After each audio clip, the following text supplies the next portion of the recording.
쉐어하우스는 일단 뭐 말 그대로 하우스를 쉐어하는 거거든요. 같이 이제 나눠서 살아가는 건데, 이제 요즘에 우리나라에 1인 가구가 많잖아요. 특히 청년들 같은 경우는 이제 1인 가구들이 굉장히 많은데, 이제 청년들이 그 집이라는 공간들을 같이 나눠서 쓰면서, 이제 보통 혼자 살 때는 비용도 많이 들고 공간도 굉장히 좁을 수밖에 없는데, 이제 넓은 집에서 그 공간들을 같이 나눠서 쓰는 거죠.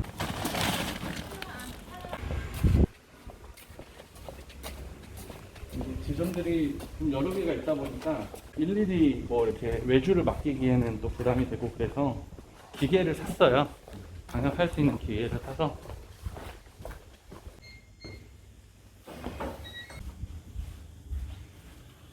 저는 이 집은 몇 평이에요? 여기가 한 46평 정도 나와요. 이거 어떻게 구하셨어요? 어렵게 구했죠. 네, 이런 집들이 사실은 이제 주인 세대라고 불리는 그런 집이거든요. 요즘 사람들이 살기엔 되게 불편한 구조예요. 불편한 구조고, 그냥 쓸데없이 넓고, 그리고 좀 낡았고, 인기가 이제 없는 그런 집인데, 쉐어하우스로는 굉장히 메리트가 있죠. 이런 집들이. 남들이 가지 않는 길이니까 뭐 대단하다, 잘하고 있다, 이런 얘기들이 있었는데, 와이프하고 부모님이 걱정을 제일 많이 했죠. 남들이 하지 않은 일을 자꾸 하려고 하니까. 그럼 할 마음이 있고 또 적극적으로 할 수 있는 마음만 있으면은 저희는 뭐 다른 자격 조건 없이 다 받아줘요. 뭐 종교적인 그런 부분도 필요 없고. 플루건이 분사를 시작합니다.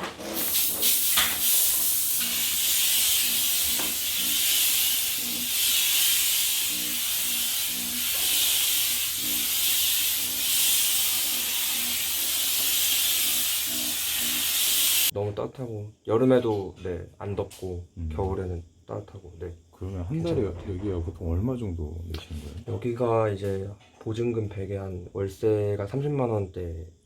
서울에는 살고는 싶은데 좀 살기 어려운 청년들이 되게 많거든요. 근데 되게 저렴해가지고 자리 잡기 전까지는 좀 네, 생활하기에는 괜찮은 것 같아요. 사실 저도 이제 자립 목회를 고민하다가 여기까지 오게 된 거예요. 한국 교회가 많이 줄어들고 있고, 또 목회자의 자리들도 많이 없어지고 있는데, 교회들이 이 많은 목회자들을 다 책임져 줄 수 없겠다라는 생각이 들더라고요. 그래서 그러면은 어떻게 해야 될까를 고민하다가 스스로 자립할 수 있는 그런 교회를 만들어 보자. 목사와 최소한 그 가족들의 생계는 스스로 책임질 수 있는 그런 목회자가 돼보자라는, 그냥 단순히 돈을 버는 일보다는 어떤 사회에 기여할 수 있는 일, 그리고 어떤 한국 사회에 도움이 되는 그런 일들을 좀 찾다 보니까 이제 하나님이 저한테 보여주신 게 어떤 주거에 대한 부분이었던 것 같아요. 이 비싼 집을 어떻게 할 수 있을까를 고민하다가 이제 이걸 나눠보자. 한 집의 월세를 뭐 6명, 7명에서 같이 나눠서 내보자. 거기에서 시작을 한 거죠. 지금 저희 쉐어하우스가 9개의 호점이 있어요. 봄날이 9개 호점이 제가 다 하는 게 아니라 좀 다양하게 좀 확장이 됐는데, 직영점이 있고 또 하나는 이제 위탁 운영이 있어요. 쉐어하우스가 단순히 임대 사업이라고 생각을 하는 경우가 많은데, 철저하게 서비스업이거든요. 관계를 맺어야 되고 보살펴야 되는, 입주자들을 계속 살펴야 되는 그런 일이다 보니까 전도사들이나 사역자들한테 되게 잘 맞아요. 네, 관계 맺는 것들이 어렵지 않아요. 사실 뭐 어떤 자본이 있어서 시작을 한 건 아니거든요. 다 뭐 대출을 받거나 그리고 투자를 받거나 이렇게 했는데, 이제 2호점까지 하고 더 하고 싶다, 그러니까 청년들에게 더 기회를 주고 싶다라는 마음은 있는데, 어떻게 방법이 생각이 안 나가지고 제가 살고 있던 전셋집을 뺐어요. 그래서 그걸로 쉐어하우스를 3호점을 오픈을 했습니다. 저는 월세 들어갔습니다.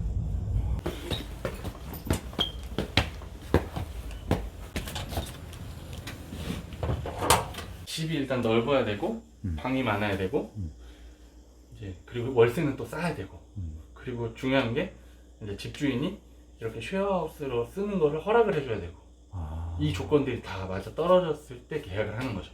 그러니까 직구하는데 되게 시간이 오래 걸려요.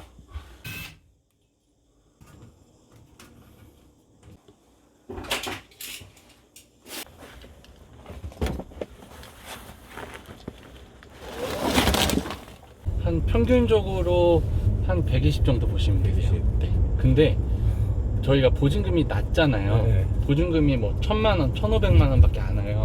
보통은 한 3,000만 원, 5,000만 원 이렇게 내놓는데 그렇게 낼 돈이 없으니까 일단은 보증금을 최대한 낮출 수 있을 만큼 낮추다 보니까 좀 높은 데는 2,000, 좀 저렴한 데는 뭐 1,000만 원 보증금이 이제 그 정도 들어갔는데 지금은 이제 파트 사역 하고 있고요. 토요일을 하고 주일만 이제 사역하면서 뭐 청소년부랑 뭐 찬양팀하고 사실은 제가 사실 그 고민의 지점에 있었어요. 제가 하고 있는 일이 청년들을 돌보고 청년들의 삶에 관심을 갖는 일이잖아요. 이게 목회와 다르지 않다라는 생각이 든 거죠.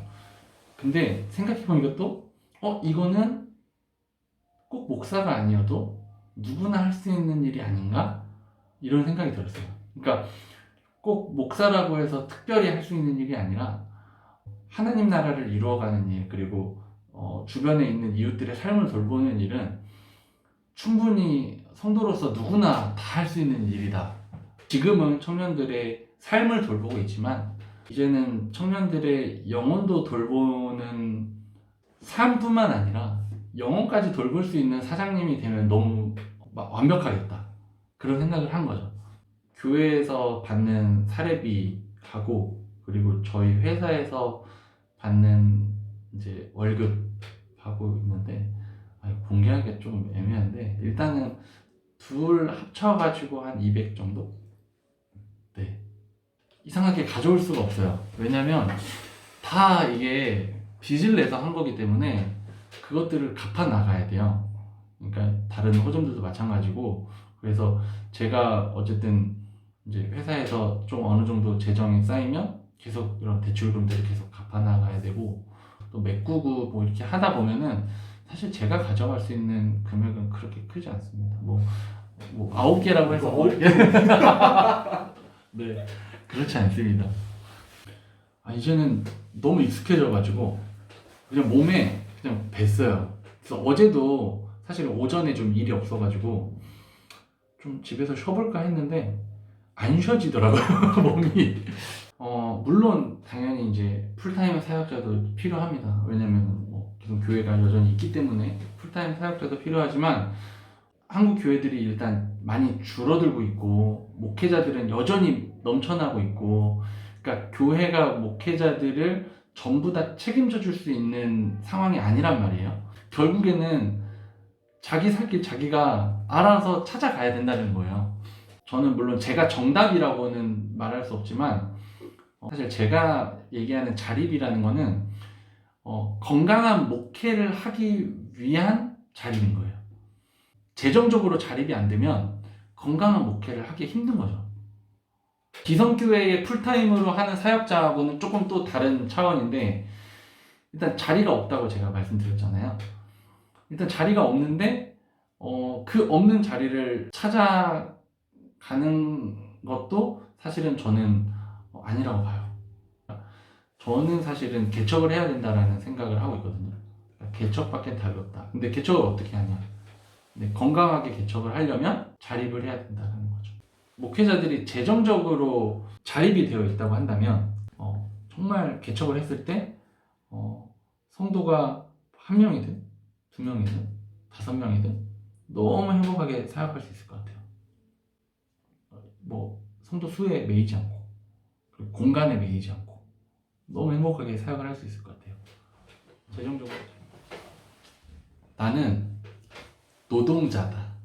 사실은 모두가 노동자거든요. 목사라고 예외는 아닌 것 같아요.